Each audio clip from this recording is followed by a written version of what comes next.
Hello everybody, this is Connor at BoatsDon'tSink, here with another Shadowverse Evolve deck profile. This time we're going to be looking at CP03, the Cardfight Vanguard collaboration.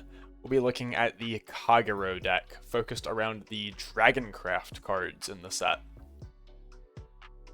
As always, before we take a look at the deck, a reminder this is just meant to be a starting point. The Kagero deck is fairly self-building just due to the more shallow card pool that each of these clans have.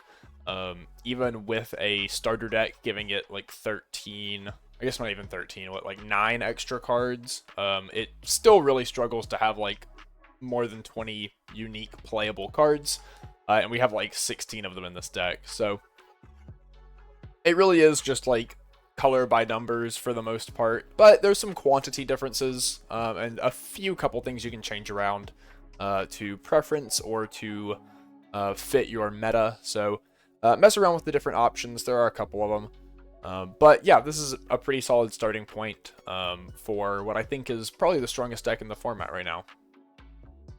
So here we have the deck. Lot of 3-ofs, a lot of starter deck cards. You'll notice a lot of the strongest cards for the Kagero deck come from the starter deck, which makes it a pretty easy point to jump in on for a beginner or anyone interested in jumping in from Cardfight Vanguard in this collab set. You'll notice that we're not playing that many of the trigger units for Kagero. The draw trigger and the stand trigger especially is not very powerful for Kagero, but the draw trigger is also just not particularly worth it. We have a lot of card advantage in other places, and we would rather just have the better bodies and better effects that we get from other cards. And then our Evolve deck is pretty simple.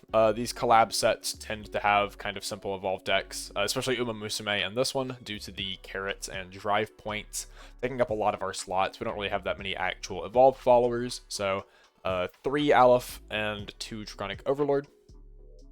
As always, you can check out the actual deck log page for this deck using the code in the bottom right, that is 62644, or the link in the description. I know this may be fixed eventually, but as of right now, as of the Vanguard set being added to deck log, they've kind of broken the order that it displays cards in. Costs are no longer like from lowest to highest, they're kind of just seemingly random. I have in this video organized them from lowest to highest, but the deck log pages may still not be super legible, unfortunately. Taking a look at the whole list here, we have 37 followers, 2 spells, 1 amulet. The 2 spells are, of course, the neutral powers converged, which I think is a pretty solid card in most of the Vanguard decks, honestly. And of course, our 1 amulet being the mandatory starter amulet. We are playing Lizard Runner Undo for that. Otherwise, pretty standard curve, a lot of 1, 2, and 3 drops, with it tapering off pretty hard toward the top. That is 31 3 drops and under, 9 4 drops and higher, so still fits in pretty nicely with the curve I like to have in decks like this. And a number of our cards are going to scale up as well, just as we get sort of more play points. You'll have cards that activate at Overflow, you'll have cards like Aleph that will just get more variety in their potential targets to still be able to summon. Draconic Overlord wants you to be at Overflow even though he's a 4 drop, so he really scales nicely into 7+. So a lot of good stuff going on here. Starting from the beginning, taking a look at the individual cards here. First up, we have Dragon Monk Genjo. This is our heal trigger, so if we trigger this on a drive check, we give our leader +3 defense. Otherwise, it is a 1-cost 1/1 ward. Fanfare, give your leader +1 defense. If Overflow is active, give +2 instead. We would like to drive check these, but it's fine if we draw them. It's just another body we can put on the board, give us a little bit of healing and ward. We're only playing 2 because it's not that important to the game plan. It more just helps us have a little bit more quantity of 1 drops as well, because we do want to ideally start putting things on the board as early as possible. This is a deck that definitely wants to just curve out and play something, just play the next thing up the curve every turn. So this helps us start off with at least some bodies in play. Next up, we have 2 copies of Flame of Hope Airmo. This is a 1-cost 2/2. Fanfare, if Overflow is active, you deal 2 damage to an enemy follower on the field. Not super important, but does give it a little bit of utility if you have to play it later in the game. Mostly this is here for the one cost 2/2 stat line. Kagero, as I said, wants to sort of curve out, come out of the gates swinging.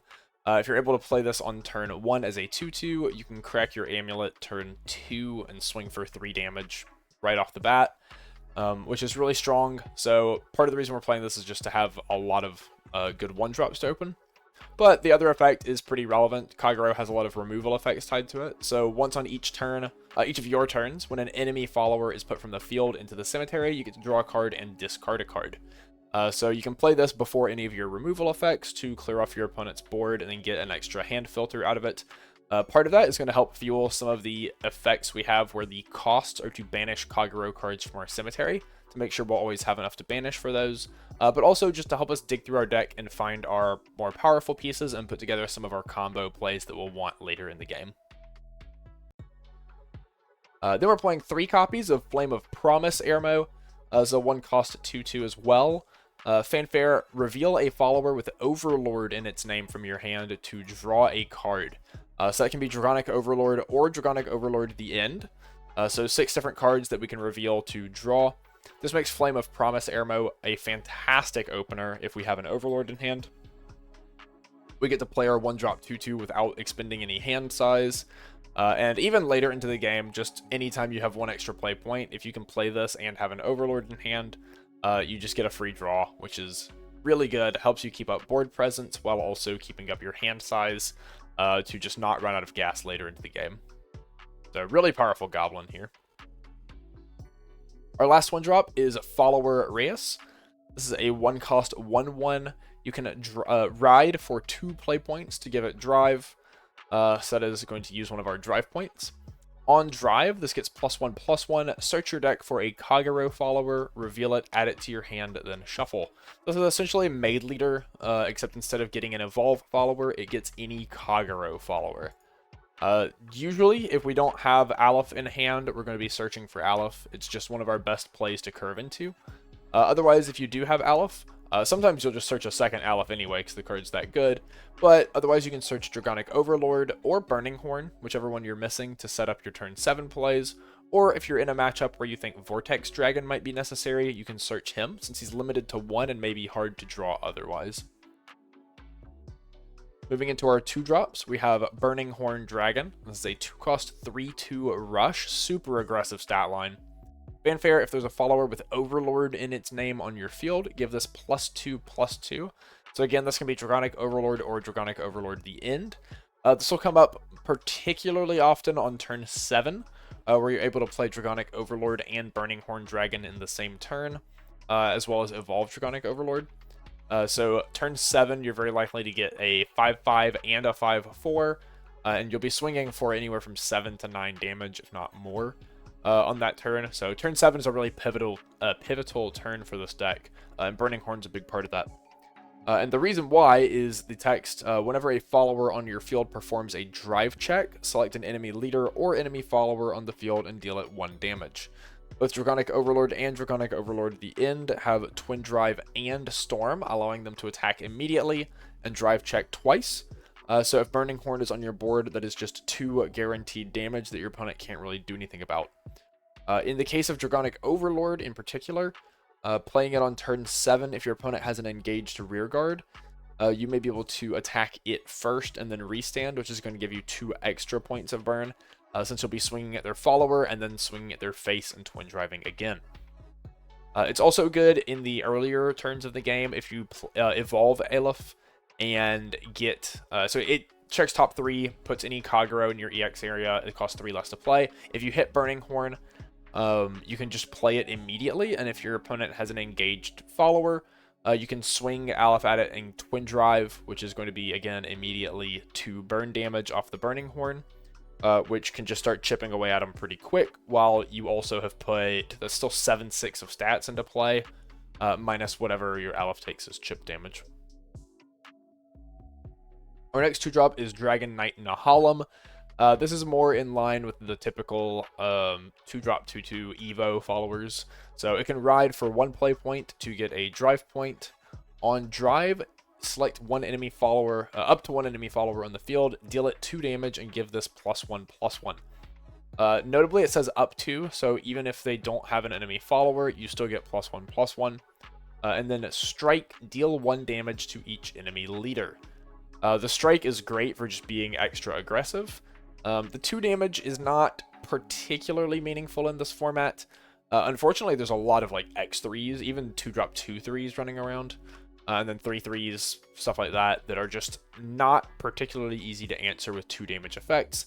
But it is going to be useful against a lot of the decks of the previous formats. Earthright, Vampire, Sword, anything like that. Nahalem is still just going to eat pretty easily.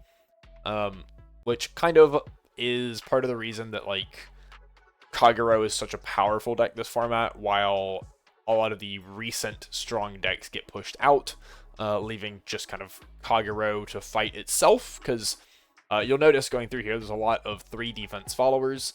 Nahalem is not very good at answering cards in the mirror match, outside of like Burning Horn Dragon, since it's a 3/2. Our next 2-drop is Dragon Monk Gojo. This is a 2-drop 2/2. Again, it rides for 1 play point. We're only playing 1 copy of this, but this is one of the ones you could go down to 0, or you could go up if you want extra card advantage. He rides for a play point, give him drive. On drive, you give him +1/+1, so he becomes a 3/3 as well. Look at the top 2 cards of your deck. You may reveal a Kagero follower from among them and add it to your hand. Put the rest on the bottom of your deck in any order. If Overflow is active for you, you may reveal and add up to 2 instead. This basically says draw 1 from your top 2 cards. If you're at Overflow, draw 2 instead. The only non-Kagero card we play in this deck is Powers Converged, so 38 out of our 40 are targets for this. You're basically always just drawing 2. Our last 2-drop follower is Embodiment of Spear Tar. This is a 2-cost 3/1 Rush Assail, which is kind of a crazy stat line and like keyword combination. He basically can be used as removal for any standing follower that your opponent plays on curve. You can just send him straight into it, remove it as long as it has 3 or less. Excuse me. This essentially makes him a like 2-cost removal spell. However, later into the game, he also has a relevant fanfare. If Overflow is active, you deal 2 damage to each enemy leader. This means that if you don't have Burning Horn on turn 7, Tar can be a suitable replacement to still get 2 damage to your opponent's face. Next up is our 2-cost Amulet. This is our starting amulet. So when we start the game, this will already be in play on our field. So it's essentially just a free card that we get. You can engage and bury it to give a Vanguard follower on your field +1/+1. This is the same effect as the Royal Paladin starting amulet Stardust Trumpeter. It technically doesn't matter which one you play, but since we do have to banish Kagero cards from our cemetery, Undo is kind of just objectively better and more thematic. Both of these cards are banned in the Japanese format because +1/+1 tied to whatever follower you want for free that you just get to start the game with is absolutely insane. Very frequently you'll open up with like a 1-drop, and then on turn 2 you can pump it, swing for 3. If not, you can use this on like a Nahalem to make it a 4/4, which means you swing for 5.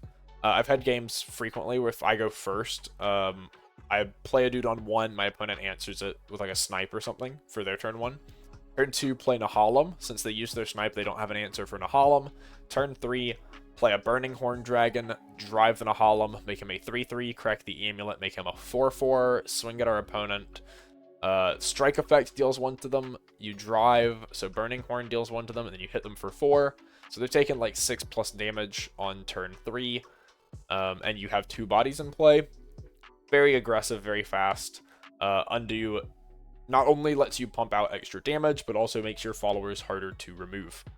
The only way to remove a 3/3 on turn 1 in the format right now is actually the Cardfight Vanguard snipe clones, which means your opponent is 2-for-1ing themselves on your 1-drop. So really powerful. It makes sense that these are banned in Japan. However, they wanted to pre-restrict the deck in English, and since these are from the starter deck, they didn't want to make their starter decks unplayable out of the box, I assume. So no ban on these in English. Instead, we got Vortex Dragon to 1, which I don't think is nearly as impactful. I think these amulets are just straight up broken. Moving into our 3-drops, we have Berserk Dragon. So this is a 3-cost 3/3 fanfare. Discard a Kagero card to select an enemy follower on the field and deal it 2 damage. Otherwise, it rides for 1 play point to give it drive. On drive, select an enemy follower on the field, deal it 3 damage, and give this follower +1/+1. This is essentially just a Dragon Warrior clone. It's a 3/3 that turns into a 4/4 and shoots something for 3. However, it also has the fanfare effect to discard a Kagero card and deal 2 damage to an enemy follower, which makes it infinitely better than a Dragon Warrior clone. The discard combined with the on drive effect means it can answer 2 bodies at once without having to attack, which is very good against things like sword cards that make tokens, or even just if your opponent plays 2 bodies down. However, they could also go into the same target, which makes it a 3+1 method to answer things as big as like 5-drop 5/5s. You may even see like 6-drop followers with 5 defense. That's a little less likely, I think, but it can answer things that cost a lot more than it while still retaining its body on board, which is very powerful. Even at the cost of having to discard a Kagero card, that usually doesn't matter a ton when you're being able to remove such big threats. So Berserk Dragon is great. Worst case scenario, he is just a Dragon Warrior, which is plenty fine. We still play those. So our next 3-drop, this is honestly the actual broken card. I think this is the card that can really swing a lot of games on its own. Dragon Knight Aleph. This is a 3-cost 3/3. It evolves for 1 play point into Embodiment of Victory Aleph. However, on Fanfare, if you have both an Embodiment of Armor Bar and Embodiment of Spear Tar in your cemetery, which are the 2-cost critical trigger and the 3-drop ward we'll look at next. If you have both in your cemetery, this evolves automatically on Fanfare into Embodiment of Victory Aleph. The notable thing about the Fanfare is that it does not count as your 1 evolve equivalent ability for turn, meaning that you can still evolve something else, which matters when we look at what Aleph does on evolve. You look at the top 3 cards of your deck, you may put a Kagero follower not named Dragon Knight Aleph from among them into your EX area. It costs 3 less to play this turn. Put the rest on the bottom of your deck in any order. Generally, this means you're going to be getting another like 2-drop or 3-drop and just jamming it for free. But since Aleph transitions into the mid and late game so well due to the free evolve effect, there will be times where you can play this on say turn 6 for 3 play points, and then you can get a 6-drop or lower with the rest of your play points. You can play it on turn 7 and get Draconic Overlord the end off of it. The big thing is that if you play it on 7 and hit regular Draconic Overlord, you have overflow for the Storm effect, and you still have the play point to you actually have plenty of play points, right? Because you play this for 3, so you still have 4 play points left. You play Draconic Overlord for 1, you evolve it for 1, you still have 2 play points left for a Burning Horn Dragon, which means you could do as much as 11 damage in 1 turn off of that, since Aleph twin drives, Draconic Overlord might twin drive twice, and then you're storming face for 5. It can lead to some really crazy turns that can snowball really hard. And I think that's why this card is so powerful. Even just in the case where you go second and play this on turn 3 and Evo point it, you can get 7-8 of stats into play on turn 3, which is just very difficult for a lot of decks to come back from, especially since it's a lot of 4 defense followers that decks just aren't very well equipped to answer right now. Your arguably best target to hit off Aleph and the card that you need in Cemetery for it to free evolve is Embodiment of Armor Bar. There are only 2 copies in this list. This card could very easily go up to 3. You could cut the Gojo for it. If you wanted to cut Powers Converged, you could to make room for it. Or if you want to go down to 1 copy of Flame of Hope Airmo. Those are all very reasonable things to do to go up to 3 bar if you want. He's a 3-cost 3/4 ward, which is already pretty solid stat line. I wouldn't say fantastic, but pretty solid. Fanfare, he draws you a card. So this card, it keeps your hand size good. It is important for your Aleph. He's not great to just hard play from hand, since he's not very, like, proactive, but he does make a fantastic card to hit off of Alep's effect. That's part of why we're only at 2. We don't really want to draw these to our hand, unless we're discarding them to Berserk Dragon or something like that. Our last 3-drop is, of course, the Spell Powers Converged. This is a neutral, the only neutral card in the Cardfight Vanguard set. For 3 play points, you choose one of the following. Option 1 is you select an enemy follower on the field and deal it 4 damage. Option 2 is you select a follower in your cemetery and add it to your hand. Option 3 is you give your leader +4 defense. None of these things are particularly great for 3 play points. However, if you have at least 3 face-up drive points in your Evolve deck, you get to do all 3 modes. So we have 4 cards, 4 followers in the deck that use these drive points. Usually it's going to take until probably turn 5 or 6 at the earliest to actually have 3 face up because of cards like Aleph and Draconic Overlord evolving instead of using drive points. But in the late stages of the game, powers converged on 3 modes can be a very powerful way to swing, especially the mirror matches, back into your favor, since you get to remove a follower, heal 4, and add back something powerful like a Burning Horn Dragon or a Draconic Overlord to your hand. It can be a really powerful way to just sort of swing tempo back in your favor. It's also quite good on turn 8. If you play Draconic Overlord the End on 7 and Storm with it, turn 8 you can play Powers Converged to add that Draconic Overlord the End back to your hand, so that on turn 9, ideally you can do the Restand effect and attack for 12 more damage.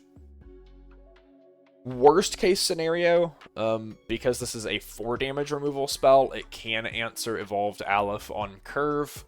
It won't answer whatever it summons, but ideally that's something that is less threatening than Aleph itself as a 4/4. So, yeah, a lot of times you just lose if you can't answer the Aleph. So, worst case scenario, it is a removal spell for the mirror match. Next, our only 4-drop is 3 copies of Draconic Overlord. This is the sort of cover card from the starter deck. This is a 4-drop 4/4 with Twin Drive. While Overflow is active for you and there's another Kagero follower on your field, this follower has Storm. So remember that you do have to have another follower on board. You can't just slam Draconic Overlord and Storm your opponent. However, since he only costs 4 and you need Overflow active, you'll always have at least 2 extra play points on top of the one you need to evolve him. If not more, to be able to play extra followers. With how many 1-drops and 2-drops we have in the deck, you should always have something to jam alongside him. Ideally, it's Burning Horn Dragon or Tar.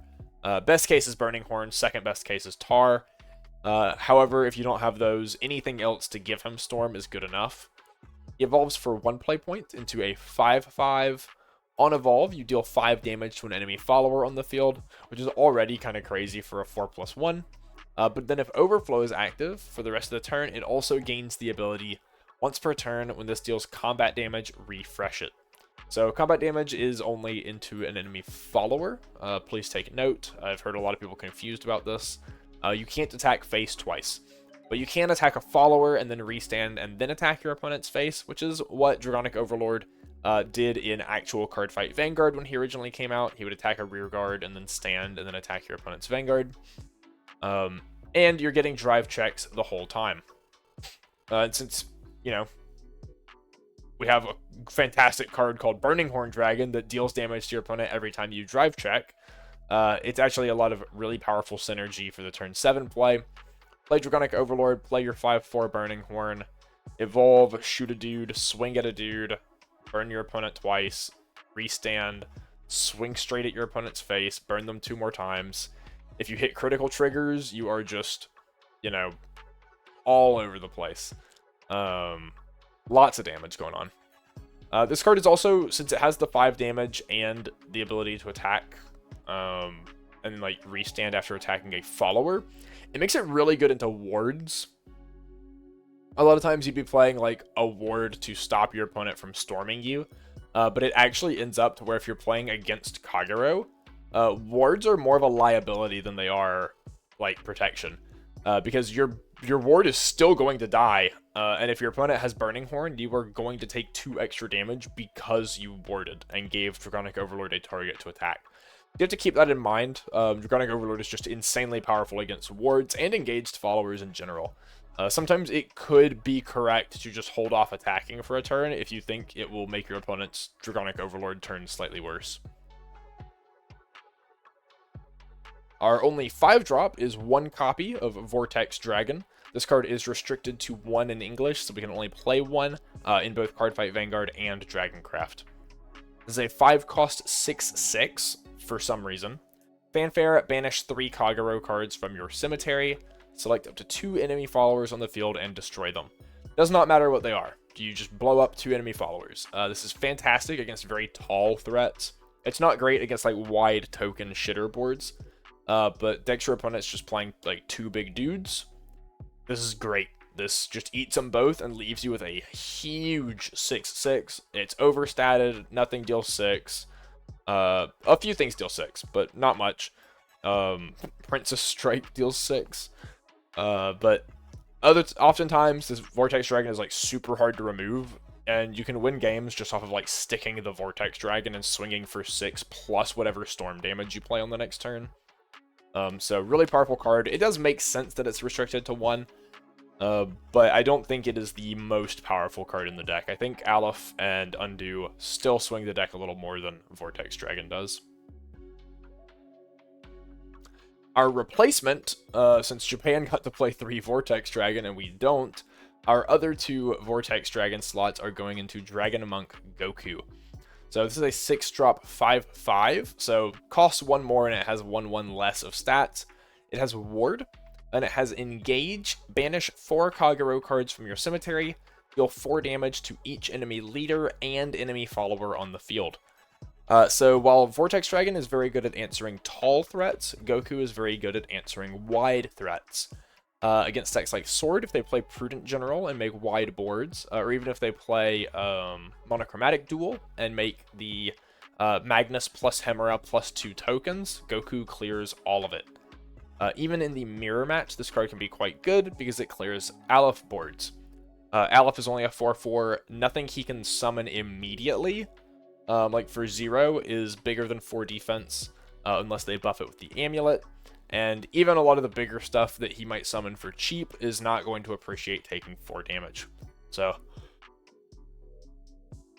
really good card. And the fact that it also deals 4 to your opponent's leader can actually make this essentially a like Storm card to close out games against your opponent, or even just chip them down low enough to where you close it out with Storm the next turn while protecting yourself through clearing their board and leaving a ward up. Unless they have Draconic Overlord, in which case ward is, of course, a liability. But one thing to note if you are playing Goku in the mirror, Draconic Overlord has to deal 5 on Evo. Goku is a 5/5. So if you have no other followers, they'll have to put the 5 damage from Evo into your Goku, which means they won't actually be able to swing at him anyway. So it is fine to ward him in scenarios like that. Our last follower here is the 7-drop Draconic Overlord the End, the triple rare final sort of boss monster for Kagero from set 5 of Cardfight Vanguard. This guy terrorized Vanguard players for years, and he's done a fairly good job at terrorizing Shadowverse players as well. This is a 7-cost 6/6 Storm Ward Twin Drive. Fanfare, if you have a Draconic Overlord in your cemetery, you recover 1 play point, making him essentially a 6-drop. And then Strike, you can pay 3 and discard a copy of himself to refresh him. This is not once per turn. This is something that Draconic Overlord the End also did in Cardfight Vanguard, where you could do what was called a Persona Blast, discarding a copy of the same card in order to get a restand. Which essentially makes him like the ultimate game closer. He just attacks multiple times until your opponent dies. You can do this on turn 9 if you have a Draconic Overlord in your cemetery, since you'll get a play point back, and be able to storm your opponent for 12, plus whatever you get off of drive checks. If you already have a Burning Horn Dragon in play, you essentially just tear through your opponent and like one-shot them. He also, for some reason, has an activated ability to banish 5 Kagero cards from your cemetery to destroy each other follower on the field. This includes both yours and your opponent's, so you do have to sequence your own attacks correctly, And it does make it a little awkward if your opponent has wards, since you'll have to clear your own board as well in order to get rid of their wards. Those are the times, especially if they only have like 1 or 2 wards, where regular Draconic Overlord probably actually represents more damage. Ooh, I cannot stop yawning. I apologize. This deck is just so broken, it's boring, right? But no, Draconic Overlord at the end is a fantastic card, fantastic late game finisher. But I do think he gets a little too much praise compared to regular Draconic Overlord. I think the 4-drop is where a lot of your swingy turns where you storm your opponent for like 7 or 9 damage are going to come from. And Overlord the End is really just here to clean up as extra redundant storm threat, as opposed to being the actual big finisher card. I think it's very unlikely that you will restand him with like the strike effect in most games. It's certainly more likely that you're just playing him and attacking for 6, and that's all you needed. Taking a look at the deck as a whole here, the pros are pretty obvious. A lot of your cards just have way too many stats, Vortex Dragon in particular, but also just everything is minimum, like 3-drop 3/3, 4-drop 4/4, even with good text and evolves. You don't see the sort of stat drain that you might see in other classes where you get like a 4-drop 3/3 because it has a really good effect. The only thing we really have like that, like Goku and Draconic Overlord the End, are 6-drop 5/5 and 7-drop 6/6, but they both storm your opponent, so, you know, what more can you ask for, really? Burning Horns overspec. We have 5 goblins, like Embodiment of Spirit. We have 5 goblins and 6 2-drops with 3 attack. So yeah, it's just oversetted everywhere. You have removal on almost everything. Flame of Hope, Airmo, Burning Horn Dragon's Burn can go to a follower if you need it to, and he has Rush. Nahalem has removal. Gojo can get Rush off of driving. Tar has Rush Assail. Berserk Dragon is removal. Aleph can Rush when it evolves. And then everything above that on the curve has removal built into it at 4-drop and higher, plus powers converged. So tons of removal. You can always clear your opponent's board. And we have card advantage tied to some of our best bodies. So Bar draws cards, Aleph digs for cards, Gojo draws cards, Reyes searches cards, our Goblin draws cards. Like, it's a little ridiculous how much card draw we actually have. And it's not something you would expect from a, like, aggro, tempo kind of Dragoncraft deck. I don't even think I would consider a deck like this mid-range. I think it really is tempo, where you're pressuring your opponent very hard and just happen to have disruptive removal on top of everything. So you may be asking, what are the cons of this deck? Well, let me tell you, mirror matches. There's really no just downside to this deck that I can think of. This deck is just the best deck in the format. And the downside is that because of that, you will have to play the mirror match a lot. And the mirror is very hard to break. Powers Converged and Goku can help, but like if both players are playing that, then like what do you do? It really just comes down to going second, I think, unfortunately. Evolving Aleph before your opponent will win you the game. The deck on its own does not have an answer to opposing Alephs, so if you get yours down first, you will always have sort of the lead on tempo. If you go second and play your Aleph on 3, you get 2 bodies. They can't answer it on 4, and then whatever they play on 4, you get to play Draconic Overlord, evolve, shoot it for 5, and swing. Or you get to just, like, play Berserk Dragon and drive it and clear out whatever they've got, plus still keep your Aleph bodies on board to swing face. So you really, really benefit from going second in the mirror. Any other matchup, I don't particularly think it matters whether you go first or second, though I do tend to prefer second for the turn 3 Aleph, and yeah, really just the turn 3 Aleph. But like turn 2 Nahalem or Gojo or Reyes into like turn 3 Berserk Dragon's also good. So I think going second is quite powerful. Going first is still fine. Mirror match, you need to go second. Yeah, so that's the deck as a whole. It's really powerful deck. I don't think I need to, you know, make it sound any better than it is. These cards are all just very blatantly powerful on the surface. They have no sort of tangible drawbacks to them. So yeah, it's just the best deck. It's what you should be playing right now. It's what you should be playing for Grand Showdown in Arizona. And I suppose there is one coming up this next weekend in France and Australia, I believe. You should be playing this deck. If you're not playing this, you should be playing something that you are very confident can beat it. And I'm not sure there are decks with like consistently good matchups into this deck. Yeah, as always, the deck log code is 62644, or you can use the link to that in the description. Thank you for watching. Next up, I'll talk about the deck I played in Duluth this past weekend. After that, we'll look at the rest of the clans for Vanguard. Not that many other decks actually got support, so it'll probably just be a deck for each clan, and then at the end of this month, we'll have set 11 coming out. So, yeah, thanks for watching, and we'll see you next time.